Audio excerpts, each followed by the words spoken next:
Om Swastiastu. Perkenalkan, nama saya Koma Agus Saputra. Saya dari kelas 2B. Nah, di sini saya akan mempresentasikan tentang pengolahan data yang saya ambil dari Badan Pusat Statistika pada link tersebut. Nah, di sini saya mengambil tentang angka harapan hidup menurut provinsi dan jenis kelamin. Nah, di sini saya mengambil sampel 38 provinsi di Indonesia. Saya mengambil sampel dari tahun 2022 sampai 2023 terhadap laki-laki dan perempuan.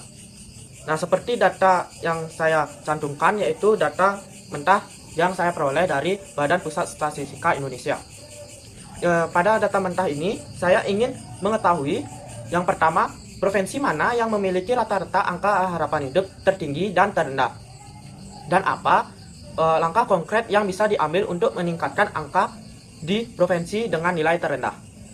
Yang kedua, apakah terdapat provinsi dengan angka harapan hidup yang jauh di atas atau jauh di bawah rata-rata nasional? Nah, bagaimana kebijakan khusus bisa disesuaikan untuk provinsi tersebut? Nah, yang ketiga itu bagaimana distribusi angka harapan hidup di seluruh provinsi? Apakah provinsi dengan angka harapan hidup rendah terkonsentrasi di wilayah tertentu? Apa interferensi regional yang dapat diterapkan? Yang keempat, apa perbedaan rata-rata angka harapan hidup antara laki-laki dan perempuan di setiap provinsi? Dan bagaimana kesenjangan ini dapat dikurangi melalui kebijakan yang berfokus pada gender atau jenis kelamin? Nah, yang kelima yaitu provinsi mana yang memiliki kesenjangan terbesar antara angka harapan hidup laki-laki dan perempuan? Nah, jadi apa langkah yang dapat diambil untuk meningkatkan keseimbangan ini? Yang pertama itu kita urutkan dulu, kita bedakan antara data pada laki-laki dan perempuan. Nah, pada data ini saya sudah urutkan sesuai dengan data yang terkecil hingga data yang terbesar.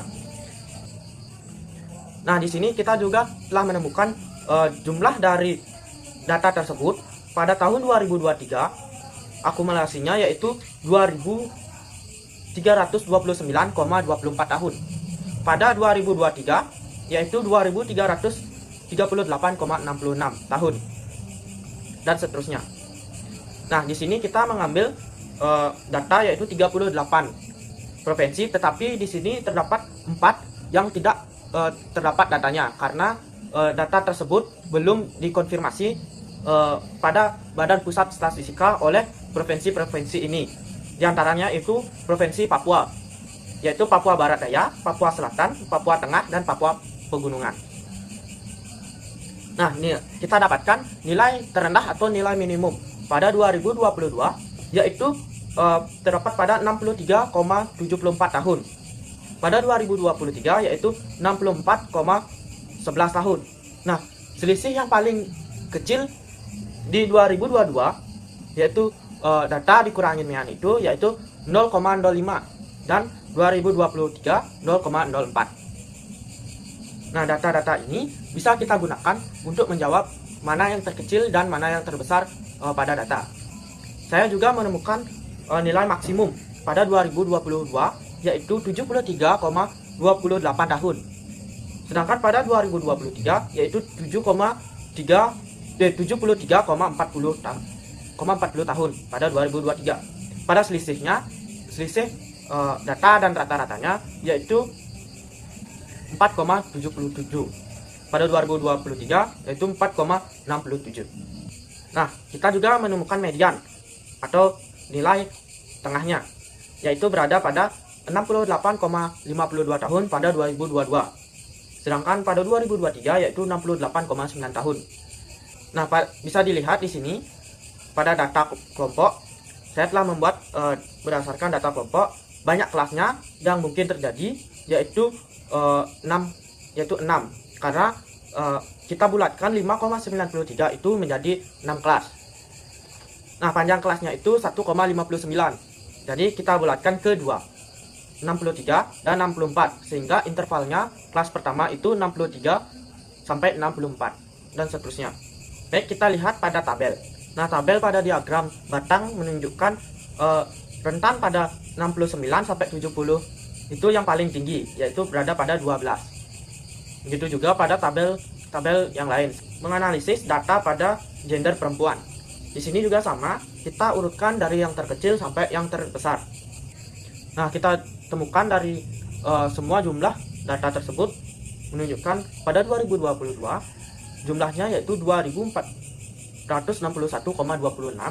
sedangkan 2023 yaitu 2472,47 tahun. Nah, banyak datanya juga sama, yaitu nilai minimum yaitu berada pada 67,60 pada 2022, sedangkan nilai minimum 2023 yaitu 6,8. Kita juga mengetahui nilai maksimum yaitu 76,93 pada 2022 dan 77,3 pada 2023. Nah, kita menemukan jangkauannya yaitu pada 2023 yaitu 9,33, sedangkan pada 2023 yaitu 9,03. Nah, setelah kita mengetahui banyak data dan nilai minimum maksimum data, kita juga mengetahui rata-rata atau mean dari data 2022 yaitu 72,39, sedangkan pada data 2023 yaitu 72,72. Nah, median, kita juga mengetahui median atau nilai tengahnya yaitu di 72,42 pada tahun 2022, sedangkan pada tahun 2023 yaitu 72,87. Kita juga telah membuat data berkelompok atau tabel data berkelompok. Nah, banyak kelas yang kita bisa buat sama yaitu 6, panjang kelas juga sama yaitu 2. Nah, batas bawah dari interval batas bawahnya yaitu 67,50 dan batas atasnya 68,50. Jadi bisa kita buat intervalnya yaitu dari 6,75 sampai 6,85 di kelas 1 sampai kelas ke-6 yaitu batas bawahnya 7,7,50, batas atasnya 7,850. Jadi intervalnya 7,75 sampai 8,5. Nah, kita bisa lihat juga pada tabel batang yaitu terdapat paling tinggi yaitu di interval 71,5 dan 72,5. Data yang paling rendah yaitu pada interval 69 sampai 69,5 sampai 70,5. Berada pada frekuensinya yaitu 2. Sama juga pada tabel diagram lingkaran dalam bentuk persentase. Karena dari hasil pengolahan data bisa kita jawab pertanyaan-pertanyaan tadi, kelima pertanyaan tersebut, yaitu yang pertama, provinsi mana yang memiliki rata-rata angka harapan hidup tertinggi dan terendah, dan apa langkah konkret yang bisa diambil untuk meningkatkan angka provinsi terendah. Nah, sesuai data yang tadi kita ulah, pada data tertinggi 2023 pada gender laki-laki yaitu 73,40, pada perempuan 77,03. Nah, kita simpulkan untuk data tertinggi di mana provinsi dengan angka tertinggi menunjukkan akses yang baik terhadap layanan kesehatan dan kualitas hidup. Langkah-langkah yang dapat diterapkan adalah menjadikan program kesehatan provinsi tersebut sebagai contoh praktik baik untuk diterapkan di provinsi lain. Nah, kita lanjut ke yang data terendah. Nah, pada tahun 2022, gender laki-laki data yang terendah yaitu 63,74, sedangkan pada gender perempuan yaitu 67,60. Pada tahun 2023, data terendah pada laki-laki yaitu 67,11, sedangkan perempuan 68. Nah, dapat kita simpulkan dari data tertinggi dan data terendah, dapat kita simpulkan pada data terendah ini, provinsi dengan angka terendah memerlukan peningkatan akses layanan kesehatan seperti penyediaan fasilitas kesehatan di daerah terpencil, edukasi tentang pola hidup sehat, serta pembangunan infrastruktur dasar yang mendukung kesehatan masyarakat. Itu adalah jawaban dari soal nomor 1 sesuai dengan data yang kita cari tadi. Nah, untuk menjawab soal nomor 2, apakah terdapat provinsi dengan angka hidup yang jauh di atas atau di bawah rata-rata nasional? Bagaimana kebijakan khusus yang bisa disesuaikan untuk provinsi tersebut. Jadi menurut saya, pada rata-rata nasional laki-laki 2022 sesuai dengan data yaitu 68,51. Pada laki-laki 2023 yaitu 68,78. Pada perempuan 2022 datanya yaitu 72,39. Pada perempuan 2023 yaitu 72,72.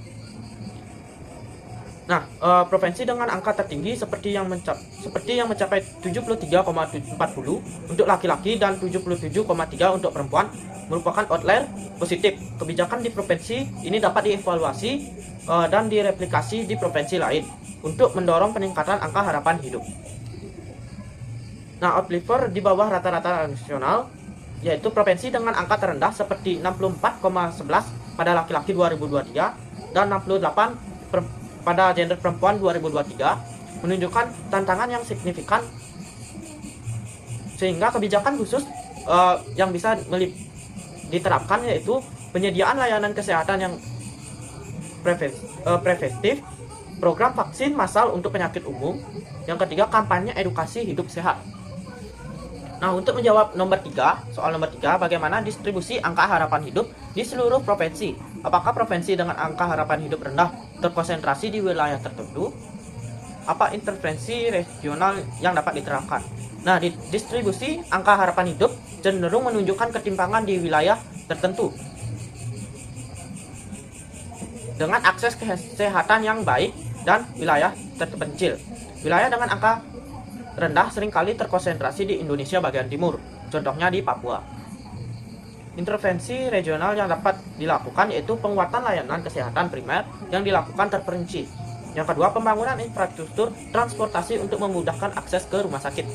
Yang ketiga, pelatihan tenaga kesehatan lokal untuk meningkatkan jumlah dan kompetensi profesional kesehatan di daerah setempat. Nah, baik, untuk menjawab persoalan nomor 4, yaitu apa perbedaan rata-rata harapan hidup antara laki-laki dan perempuan di setiap provinsi. Nah, dengan bagaimana kesenjangan ini dapat dikurangi melalui kebijakan yang berfokus pada gender. Nah, kita bacakan terlebih dahulu pada data yaitu tahun 2022, yaitu perbedaan rata-ratanya yaitu 3,88 tahun antara laki-laki dan perempuan. Tahun 2023 perbedaannya yaitu 3,94 tahun. Nah, kesenjangan ini menunjukkan bahwa perempuan memiliki angka harapan hidup yang lebih tinggi dibandingkan laki-laki. Langkah untuk mengurangi kesenjangan ini yaitu yang pertama, kampanye kesehatan yang menargetkan isu kesehatan spesifik laki-laki seperti penyakit jantung dan gaya hidup yang tidak sehat. Yang kedua, program olahraga dan gaya hidup aktif di tingkat komunitas untuk mendorong kesehatan laki-laki. Yang ketiga, peningkatan akses fisiologis dan mental health support bagi laki-laki. Persoalan terakhir yaitu nomor 5, provinsi mana yang memiliki kesenjangan terbesar antara angka harapan hidup laki-laki dan perempuan? Apa langkah yang dapat diambil untuk meningkatkan keseimbangan ini? Yang pertama, provinsi dengan kesenjangan terbesar dapat diidentifikasi dengan menggunakan data selisih jika kesenjangan terbesar melebihi rata-rata nasional. Contoh yaitu 3,94 tahun pada 2023. Langkah-langkah berikut dapat diambil. Yang pertama, edukasi masyarakat mengenai pentingnya keseimbangan akses terhadap layanan kesehatan untuk laki-laki dan perempuan. Yang kedua, program intervensi berbasis gender seperti pemeriksaan kesehatan gratis untuk laki-laki di wilayah dengan angka terendah. Yang ketiga, kemitraan dengan lembaga lokal untuk meningkatkan kesadaran masyarakat tentang pentingnya kesehatan laki-laki melalui seminar, pelatihan, dan kampanye publik. Atas perhatiannya dan terima kasih sudah menonton video saya. Saya tutup dengan Parama Santi. Om Santi Santi Santi Om.